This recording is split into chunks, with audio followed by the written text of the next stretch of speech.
সিঁদুরের মূল্য ১১৪ নম্বর পর্বটি দেখতে হল আমাদের চ্যানেলটিকে সাবস্ক্রাইব করে সম্পূর্ণ ভিডিওটি না টেনে দেখতে থাকুন।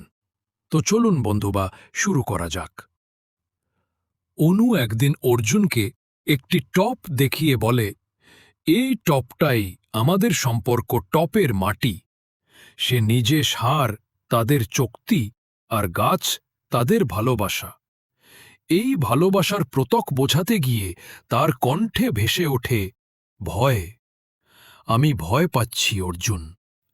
অর্জুনের রাগ, উন্মাদনা আর আচরণে অনু আতঙ্কিত।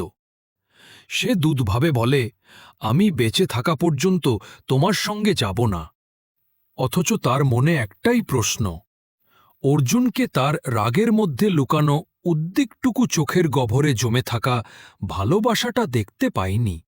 সে জানে সে কখনো কখনো উদ্ধত রাগ, তবু মনের গহ্বরে সে শুধু অর্জুনেরই এদিকে মিষ্টিকে বন্দি করে রাখা হয়েছে।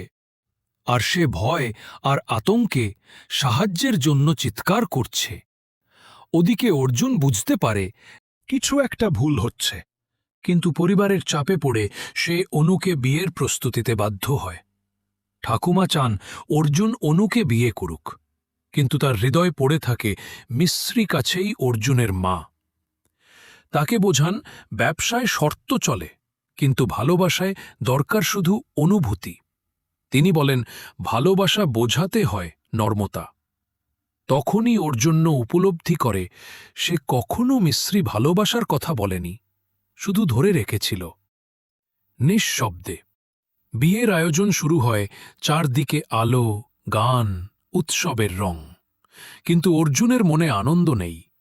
মিশ্রির মিস ককল রেখে সে বুঝে যায় সে বিপদে আছে। তার মন অস্থির হয়ে ওঠে। ভালোবাসা আর কর্তব্যের মধ্যে টানা পড়েন। শুরু হয় অনু, অর্জুন ও মিশ্র। তিনজনই নিজেদের অনুভূতি, ভয় আর ভুল বোঝাবুঝিতে জড়িয়ে পড়ে। আর শেষে গল্পটা একটি সত্য শেখায়, ভালোবাসা তখনই টিকে থাকে যখন কেউ সাহস করে তা প্রকাশ করে।